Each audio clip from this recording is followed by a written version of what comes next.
All rise. Jury entering.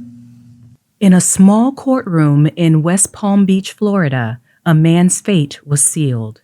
On October 12, 2023, Tim Ferriter was found guilty of aggravated child abuse and false imprisonment for confining his adopted son, who I will refer to as RF, in a small room in the garage. His son had been diagnosed with reactive attachment disorder and had endured years of psychological torment. The jury's verdict was clear, but the story of the Ferriter family is far from over. We're going to get into it, but first be sure to click the like button, subscribe to the channel, and hit the notification bell so you don't miss out on updates to this story, trending topics, and so much more. Now let's get into it. In the Circuit Court of the 15th Judicial Circuit, Criminal Division in and for Palm Beach County, Florida, case number 22 CF 001136 BMB Division B. State of Florida versus Timothy Dunn Ferriter, defendant. Verdict. We, the jury, find as follows. As to count one, we find the defendant guilty of aggravated child abuse as charged in the information. As to count two, we find the defendant guilty of false imprisonment as charged in the information. As to count three, we find the defendant guilty of neglect of a child as charged in the information. The tension in the courtroom was palpable as the jury delivered their verdict.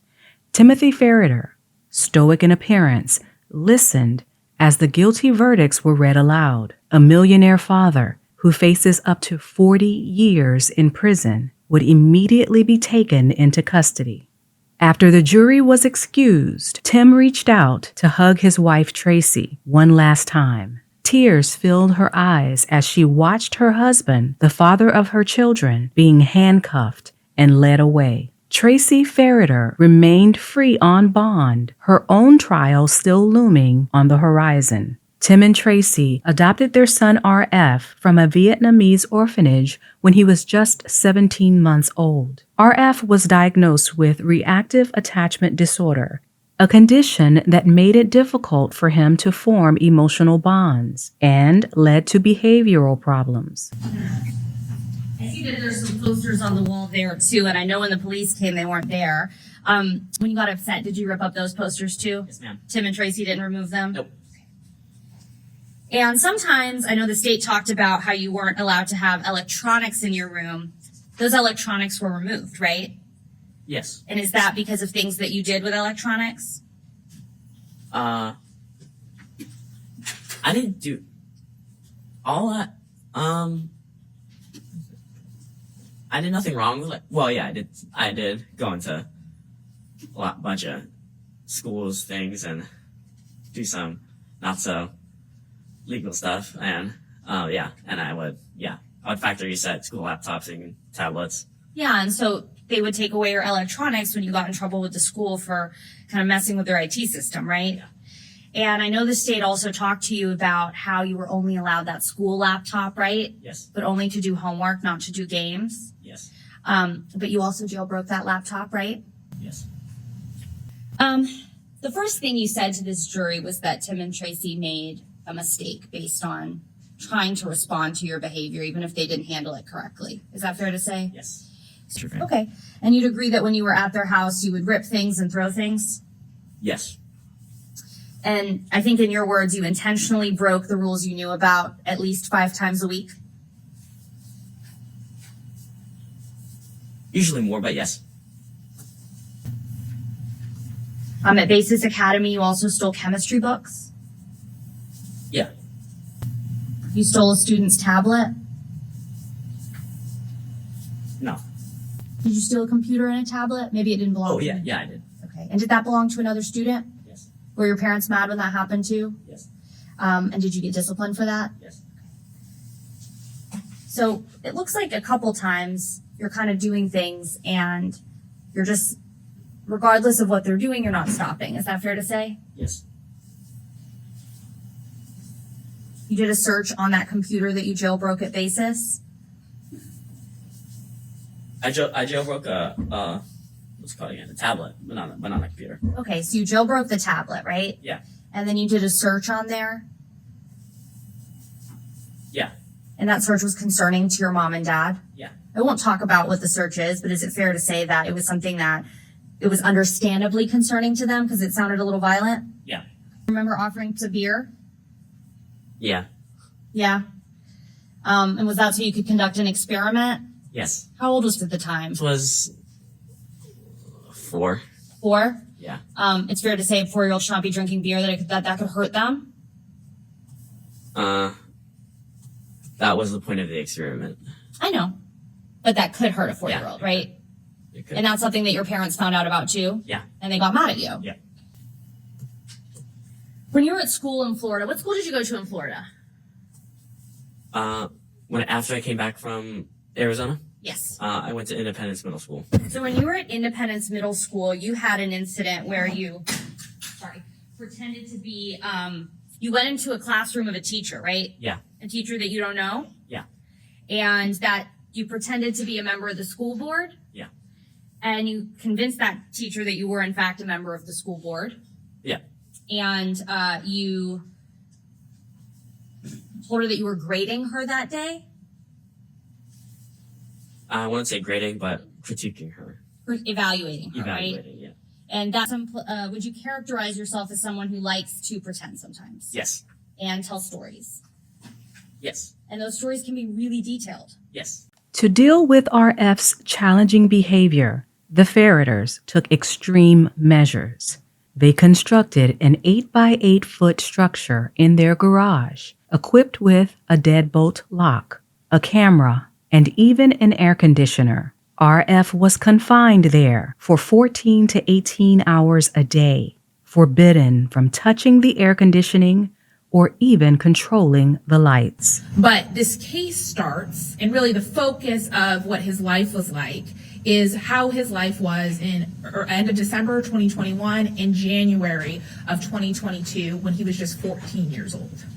This morning, you're going to learn that on January 28th, 2022, he ran away from home. He lived in Jupiter, Florida at that time with his parents, the defendant, Tim Ferriter, and his mom, Tracy Ferriter. You're going to hear that he was adopted as a child, as a small child, a toddler age from Vietnam, and he had lived with the Ferriters since that time.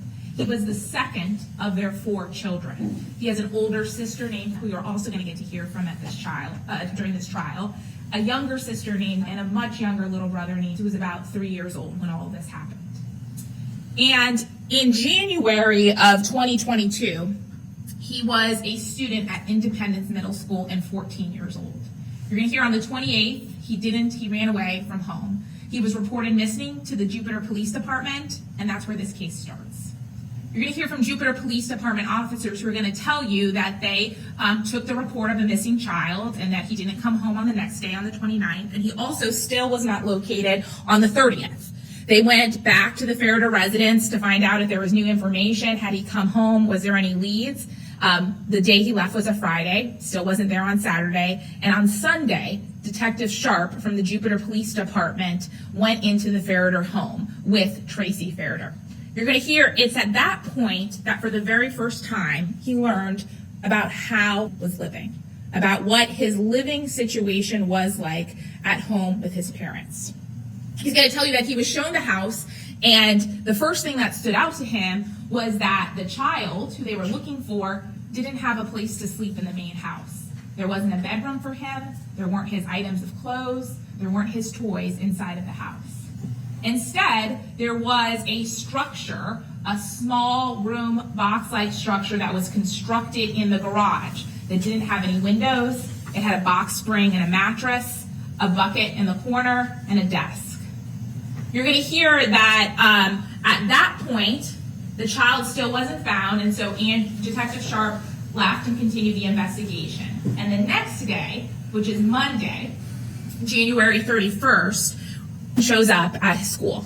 And there he is made secure, made safe by the Jupiter Police Department, and that's when the criminal investigation really starts, after they had the opportunity to speak to him. You're going to hear that as part of the investigation, during that initial walkthrough of the room, Detective Sharp realized that that small cell-like room had a ring camera in the corner to observe the occupant of the room. And so as part of his investigation, he served a search warrant to the Ring Corporation to see if they had maintained any videos. And you're going to get the opportunity to see and hear that evidence that was returned from the Ring Corporation, because that Ring camera captured moment after moment of life in that room. You're going to hear over and over and over again that door locking and unlocking, because the evidence is going to show that that room was not a room that could come and go from as he pleased. He was locked inside from the outside over and over again. You're also going to see that he did not have the ability to control things like the lights in that room, that the only way that those lights could be controlled was outside the room. And so you're going to see him sitting in the dark in a windowless room for hours at a time. And we're not just talking from 10 p.m. till 7 o'clock in the morning overnight. You're going to see that even during the day, there are times in which his parents, the defendant and his wife, would turn off that light and leave their 14-year-old son locked in a room in the dark, alone, isolated. You're also going to get to observe and hear the anger and the derision, the physical altercations that this defendant has with his child on the Ring camera, physical intimidation and the threats of violence. You're also going to see having to use that bucket, having to pee in the bucket, because for hours overnight, he did not have access or the opportunity to go to the bathroom. And the only option for him was to pee in the bucket. And then you're going to see the next morning when that occurred, that this defendant would tell him, clean out the bucket, make sure the neighbors don't see you doing that. Because this treatment, his life, was kind of a secret thing. And you're going to hear that it's not the state's case, and it's not the evidence in this case, that he was kept in there 24 hours a day.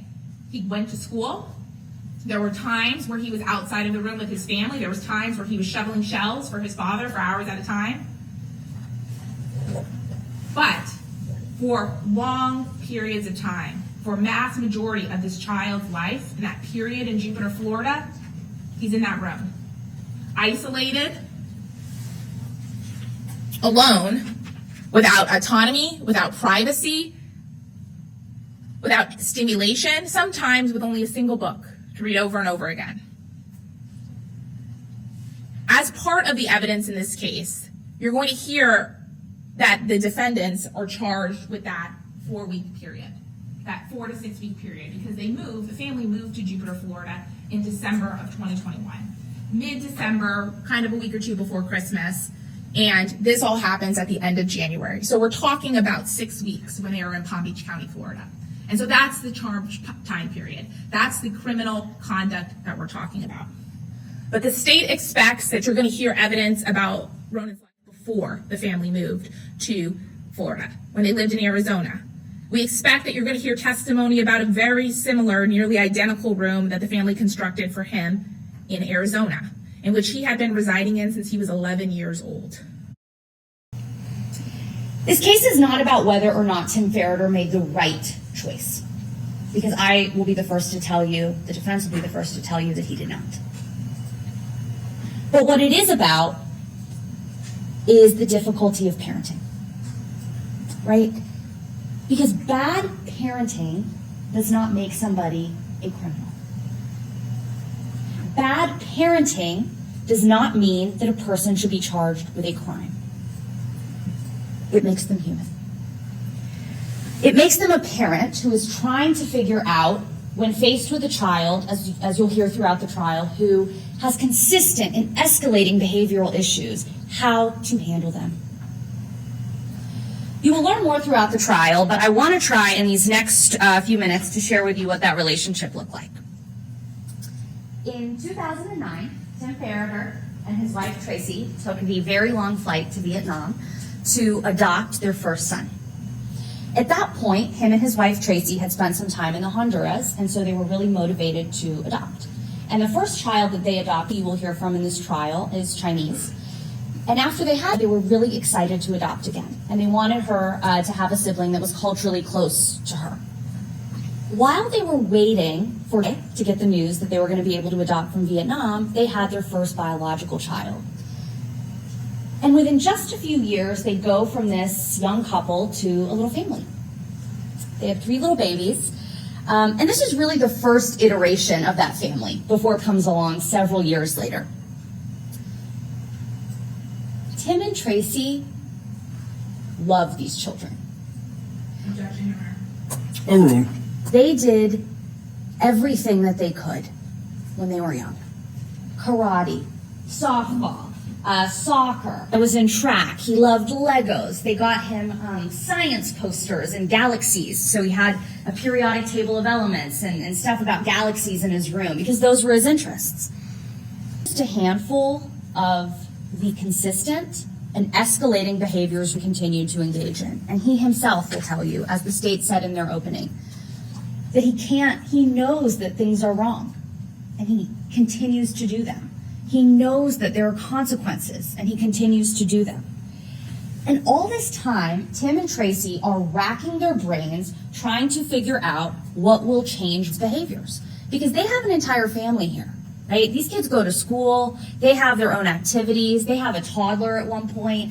They have to be able to get through the day-to-day of just being an adult and having a family, be able to send their child to school safely, knowing that other children will remain safe. So they try to get him into activities to kind of take out his energy. And when they see that's not working, they do counseling.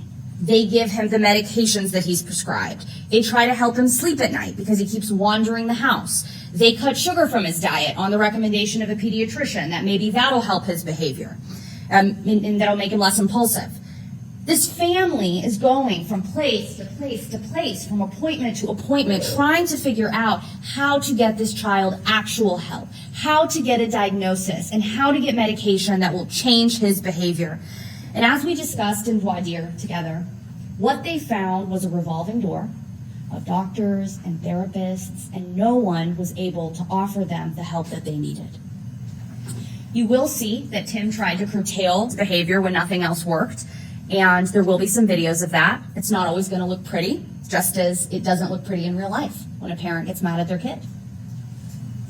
Particularly a child, and you must remember when you see the videos, particularly a child who for years and years and years is continuing to engage in these behaviors, who will not stop.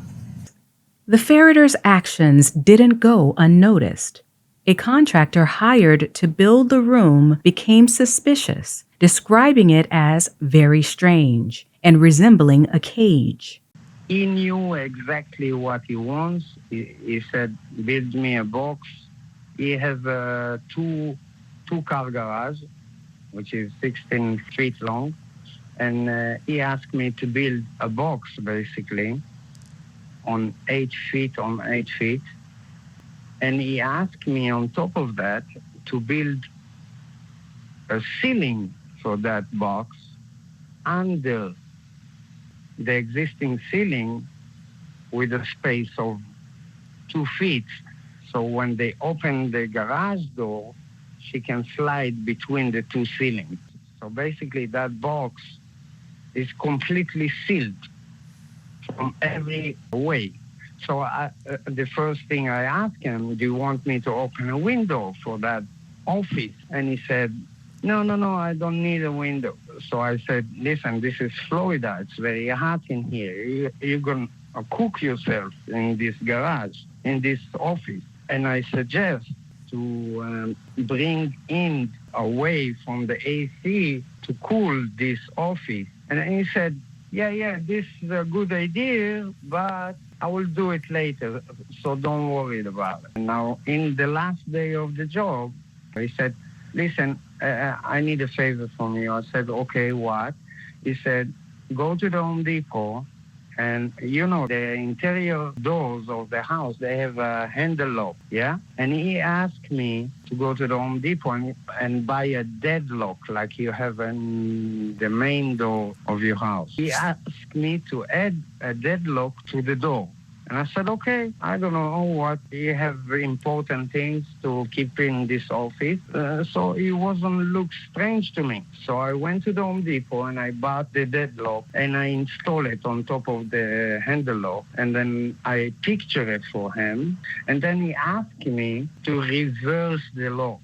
That means that the knobs of the locks will be outside of that office and the keyhole will be inside in that office. And I said, okay. On top of that, he asked me to drill a hole in the corner for a camera that he wants to install over there. The police also received a tip from RF's sister, FF, who feared for her brother's life. Was allowed to be in the house by himself? No. Was he allowed to walk freely through the house? No. Was he allowed to do something like watch TV in the living room? Not alone. Were you allowed to do that? Yes. Was your sister allowed to do that? Yes. What about snacks? Was there food freely available to him in the kitchen? No. Would he be allowed to go and take a snack out of the fridge? No. What about get a drink of water if he was thirsty? Is that something he would be allowed to do? Maybe water if someone watched him. Only if someone watched him. Only if he's out of the room. Yes. Were you allowed to take a snack if you were hungry? Yes. Was your sister allowed to get a snack if you were hungry? Yes. Were there times that you would receive special treats, like, desserts or snacks? Correct. What would happen in those instances? Would they be shared with all of your siblings? We usually rewards, and usually when I receive them, it wasn't often that I was received.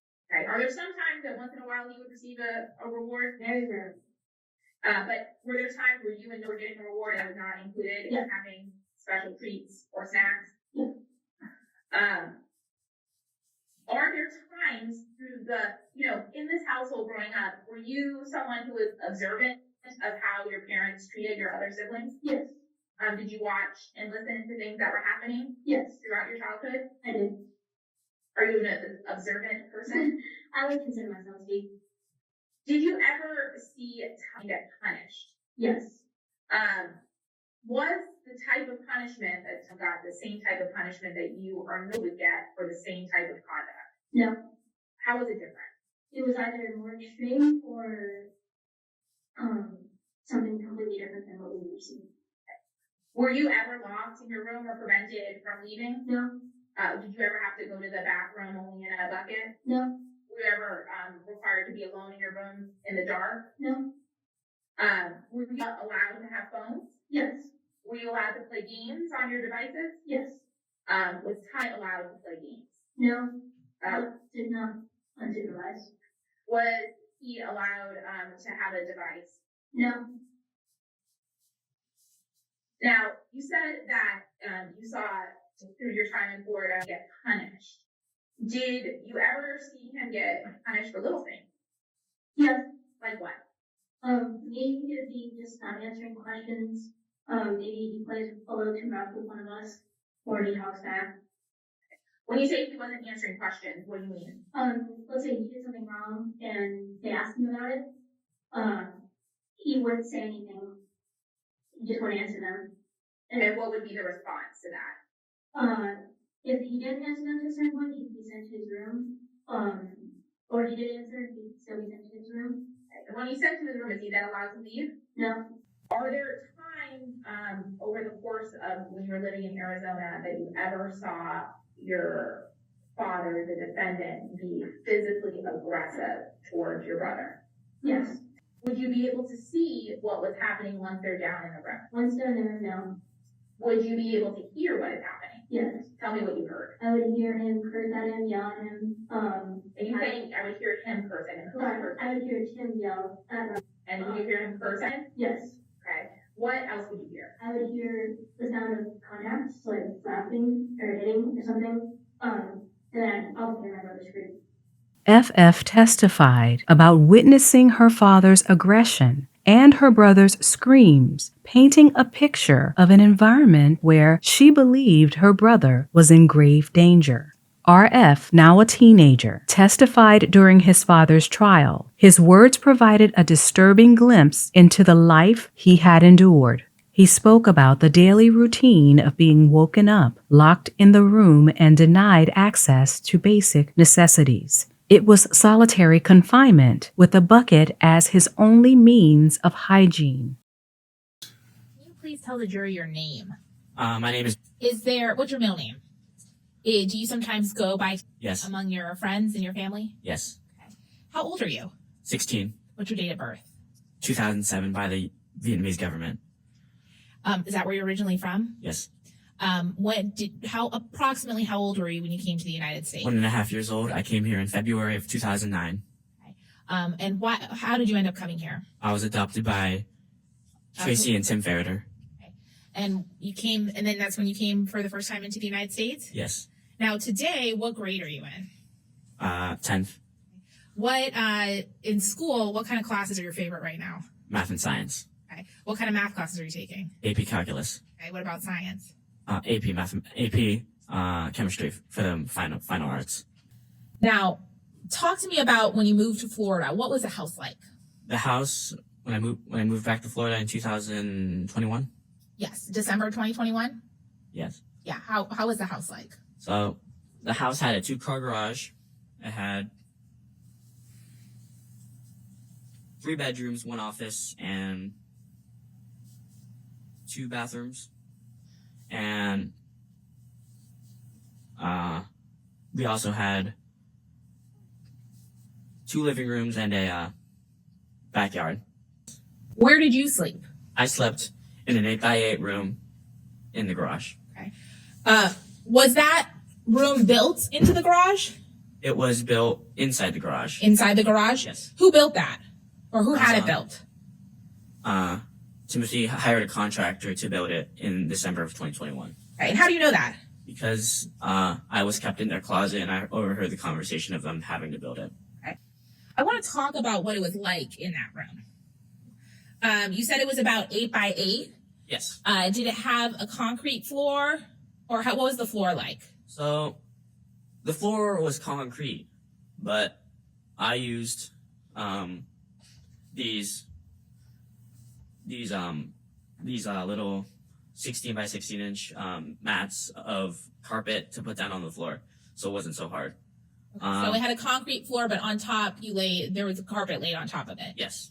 What kind of furniture did you have in that room? I had a desk and a bed. Did the bed have a bed frame, or what was it like? The bed had no frame, had no box spring. It was just a mattress on the floor. Okay. And mattress on the floor, what size of mattress was it? Size of the mattress was a twin size. Now, did the room have any windows or any outside light? No, it only had an air conditioner. Okay. Let's talk about that air conditioner for a second. Were you allowed to touch or operate the air conditioner? No. Were you allowed to turn it on if you were hot or turn it off if you were too cold? No. Would you get in trouble if you touched the air conditioner at all? Yes. And who did that direction come from? Tim. Did the room have any lights? It had a light, but it was controlled outside the room. Okay, so if you wanted to turn on the light, is that something that you could do when you were inside the room? No. Did you have any control over when the lights were on or when the lights were off? Who controlled that? My parents, Tim or Tracy. Okay. Were there times that you were in the room in the dark? Yes. Is that at night sometimes? Yes, and also during the day. Okay, so there are periods of time during the day where you would be there in the dark, in the room. Yes. What was it like in the room when the lights were off? It was pitch black. You couldn't see anything. Would you have to feel your way around to see what's going on? Now, did the room have a bathroom or access to the bathroom? It had a bucket from my... If you were in the room and you were closed in there and you had to use the bathroom, what was your only option? Use the bucket. How was did the room smell at all? Yes. How did it smell? I mean, was it bad? Putrid. Yeah. Now, I want to talk about whether or not, was there a camera in the room? Yes. And what was your understanding of what was happening with the camera? So the camera was a Ring camera. it had two-way communication, but the communication from the person viewing the camera to the person that is being supervised by the camera was separated by the click of a button on the phone or any device you can to watch the video. So the person outside the room watching on the Ring camera could talk to you inside the room? Yes, by the click of a button. So they'd have to click on something in order to hear them. And they could also potentially hear what you would say. Yes. Were there times that the defendants in this case, Tim and Tracy Ferriter, were there times that they spoke to you only through the camera? Yes.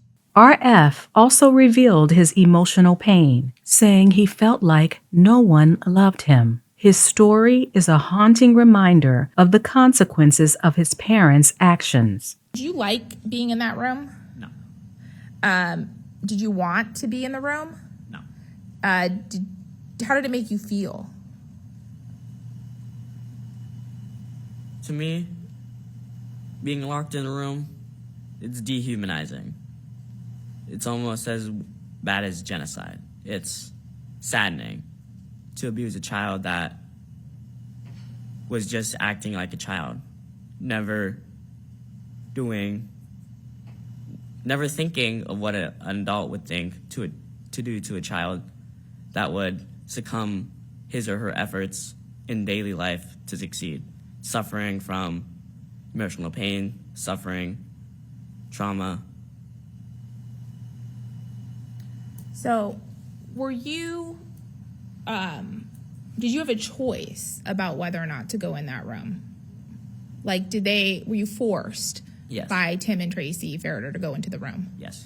If you resisted or, didn't follow their directions, what would happen? I would be put in the room by physical force. Tim Ferriter chose not to testify in his defense. His attorney argued that Tim was merely trying to protect his son from harming himself or others. The Ferriters also claimed that professional help had been sought for RF. However, their narrative regarding the use of the box by all of their children was contradicted by the thousands of video clips recorded by a surveillance camera installed by Tim to monitor his son's activities.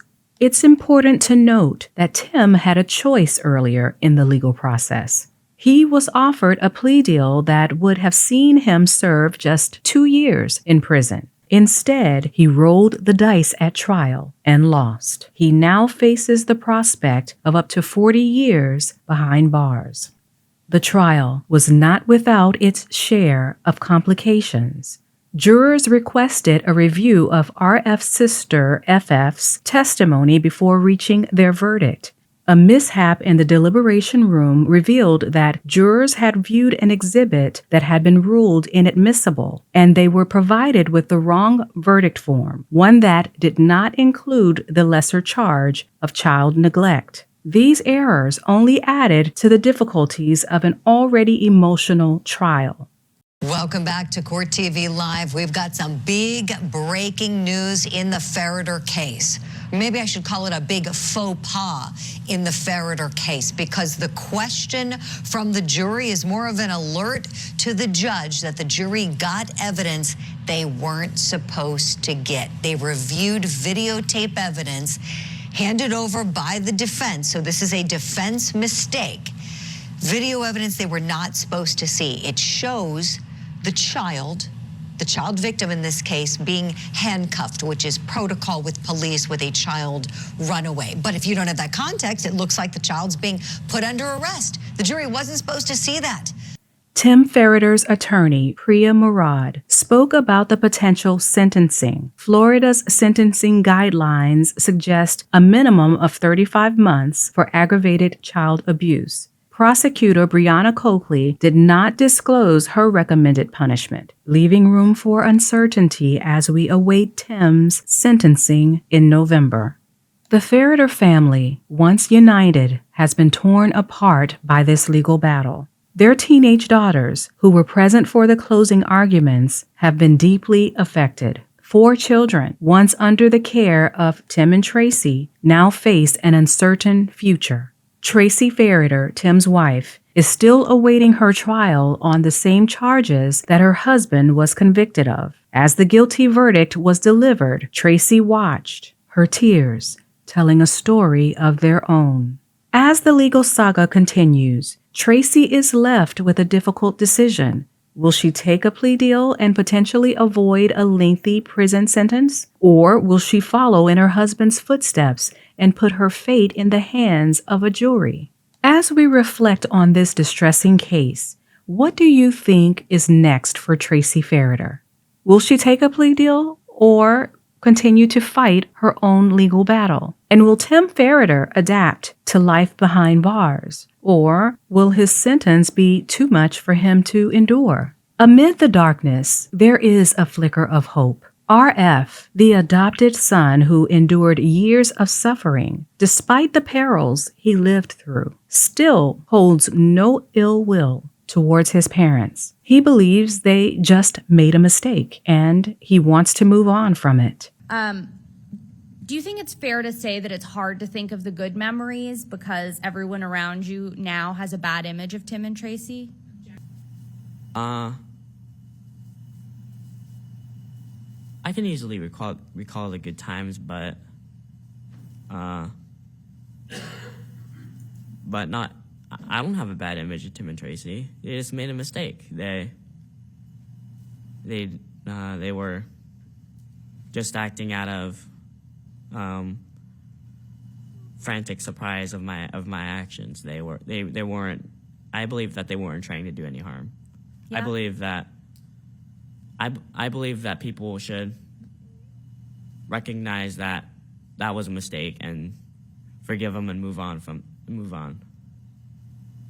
This case, in many ways, echoes the plot of the movie Trading Places. The boy who was once confined in the box has indeed traded places with the man, Tim Ferriter.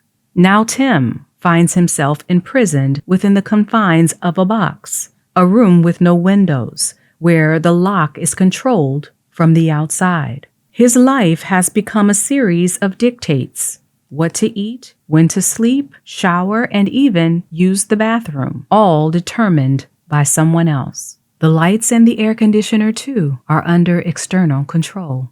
After spending just 1 week in his box, we can already witness a profound transformation. A striking before and after shot in the courtroom paints a vivid picture.